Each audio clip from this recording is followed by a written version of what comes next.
Charlie Munger has a famous quote, "Show me the incentive and I'll show you the outcome." And if you've ever wondered why your team isn't performing as you expected them to, this is the reason why. Most business owners design compensation plans or structures that actually work against human nature. And then they're surprised when performance stalls or the wrong behaviors show up. I've built multiple seven-figure businesses and I've helped thousands of founders build and scale remote teams. And I've seen firsthand how getting incentives wrong can completely derail the progress of a team. So in this video, I'm gonna break down Charlie Munger's incentive principle, why most comp plans backfire, and how you can align incentives with human behavior so you can actually get the results from your team that you want. The core principle behind this video is that incentives drive behavior. Charlie Munger's quote of, "If you show me the incentive, I'll show you the outcome," applies to all human beings in all scenarios, whether it's a working relationship or a personal relationship. The main thing to understand here is that people don't act randomly. Every human being is inherently selfish. Sometimes people don't like to admit that, but that's reality. So the sooner you come to terms with that, the better. This 1000% applies to every single person that you hire. No matter how much they're bought into your mission, no matter how much they like working for you, no matter how good of a relationship you have with them, never forget that they care about one thing above all else, and that one thing is themselves. The reason this is absolutely so crucial to understand as the owner of a business is because if you don't understand this, you're not going to understand why you're not getting the behavior, the performance, or the outcomes that you really want. It all comes down to what people are truly motivated to do. And at the end of the day, that really comes down to serving themselves and getting whatever it is that they want from their job, their career, and the working relationship with you. So when you're structuring compensation plans, when you're structuring their role, everything they're going to be doing on a day-to-day basis, you need to be looking at what truly motivates them, and then you need to align it with the outcome that you want. In order to really design a compensation plan or incentive structure that works and gets the outcome that you're looking for, you also need to understand psychology. And when you're designing people's compensation plans, you need to think about how they could manipulate it, how they could change the data to be more in their favor, certain actions that they might end up taking because they're in their best interest, but not in the company's best interest. You need to think through all these different scenarios. Let me give you a quick example. Let's say you have an appointment setter and you're gonna pay them per appointment that they book on your calendar. Now, every business owner knows there's a difference between a qualified lead and an unqualified lead. Depending on the business, there could be a drastic difference, there could be a small difference. Now, if you're paying the appointments that are purely based off of the number of appointments that they book, think about what their incentive is. Book as many appointments as humanly possible. The reason this could backfire is maybe there's some qualification required during the appointment booking process to make sure that the leads that are going on your calendar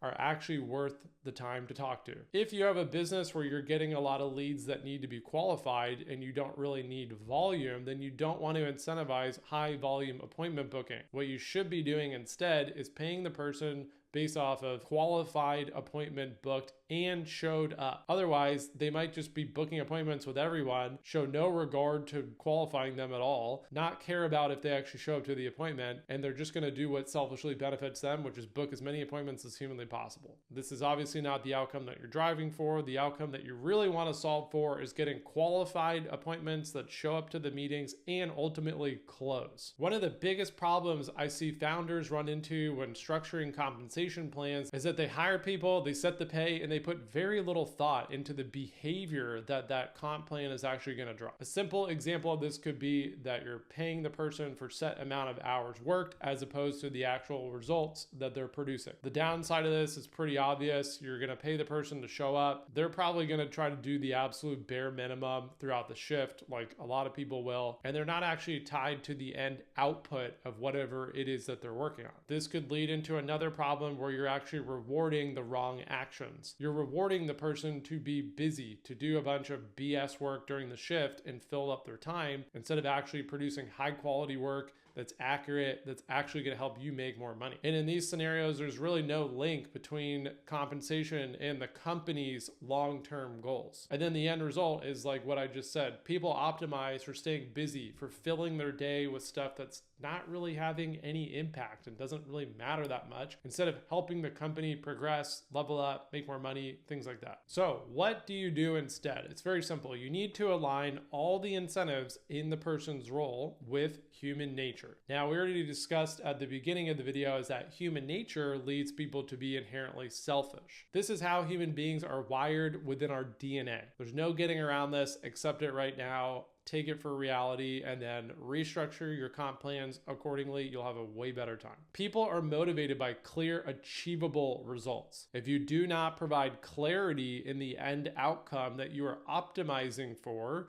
the person doing the work won't really have a target to work towards. Therefore, they're not going to hit the target that you want them to work towards. This sounds pretty obvious, but most business owners do not take the time to actually sit down and create clarity in the end result that they're looking for and make sure that it's actually achievable. If you structure a role where the end result is not achievable because you didn't take the time to sit down and actually figure it out and see if it was achievable, what's going to happen is that the person working within the role is going to get demotivated. They're not going to be hitting their supposed goals or KPIs because they're not actually realistic. They're going to get demotivated. They're going to get frustrated. They're going to get mad at you. You're going to look at them and be like, well, why aren't you hitting your targets? And then in their head, they're going to be like, well, dude, because it's literally impossible and you didn't take the time to actually give me good direction and leadership, and that's your job. And then that's going to create friction. The person's going to look to themselves and be like, well, what do I want because I'm a selfish person? Well, I want to feel good and I want to succeed, and I'm not doing that in this scenario. And then again, you're not going to get the result that you want. For certain roles, you might want to have a bonus that's tied to speed, accuracy, or customer satisfaction. For other roles, maybe like a customer success role, you want to make sure their bonus is tied to retention and low churn. And then in sales roles, obviously you want to pay commissions for the deals that they close, but you also want to be careful that you're not paying commissions for bad deals closed. A good way to start thinking about this is to put yourself in this person's shoes and think, okay, if I was in this role, how would I behave under this comp structure? And if I was a little bit devious and extra selfish, how would I manipulate this structure? Or how would I take advantage of it? And then once you've fully thought that through, don't rush it. Make sure you put them in a box so that you get exactly the behavior you want based off of the structure that you put in place. All right, so now let's talk about long-term versus short-term incentives. When creating a comp plan or the structure of the role, you really need both. Short-term incentives are quick wins. These are little motivations for completing profits right here and now. And then long-term incentives could be something like profit sharing, long-term career growth, things that will reward them for helping the business, big picture, in the long run and for their overall loyalty. And you really need a balance between long-term and short-term. If things get out of balance and you're rewarding too much in the short term, people are going to neglect what's best for your business in the long term. And then vice versa. If you're rewarding too much in the long term, but they're not getting any short-term motivation or rewards, they're going to start to disengage and they're going to move really slowly. The one thing that I want to wrap this video up with right now to really hammer all of this home and make sure that it's impactful and it's effective and it really works for you is I want to communicate that you need to document everything very clearly. Even a great incentive plan can fail if you don't have clarity. Remember, everything that you do within your business, you need to create as much clarity as possible so everyone knows exactly where they're headed. When you fail to do this and you don't have clarity, no one really knows where they're going, and obviously they're not going to be as productive, and you're probably not going to get there. Just keep it simple when you're doing this. Set clear expectations for each role. Create scorecards so you can effectively measure how the person is performing and give them feedback. The A players within your business want to be judged. They want to be scored. They want to know how they stack up to their internal competition. And then you also need to have regular reviews so that everyone can know how they're doing internally compared to their competition, and then also how they can improve with what they're working on. If you don't write these things down, if you don't track their performance and follow these systems that I'm mentioning right now, things are not going to work. At the end of the day, Charlie Munger was right. Incentives drive everything. And if you want better outcomes within your business, you don't just need better people. You need better systems that align with human nature and behavior to drive the results that you're trying to get. And this is the exact approach that I've taken to build 3 multiple 7-figure businesses at this point and to help thousands of founders install A players directly into their teams. We don't just go do all the heavy lifting associated with hiring for you, the sourcing, the vetting, the interviewing, the test tasks. We actually help you onboard the person, and we help make sure that they're set up for long-term success. And that includes designing their comp structure so we can ensure that they succeed long-term. So if you're ready to build a remote team that actually performs at the level that you expect them to, click that link below to book a call. We'll show you exactly how to do it.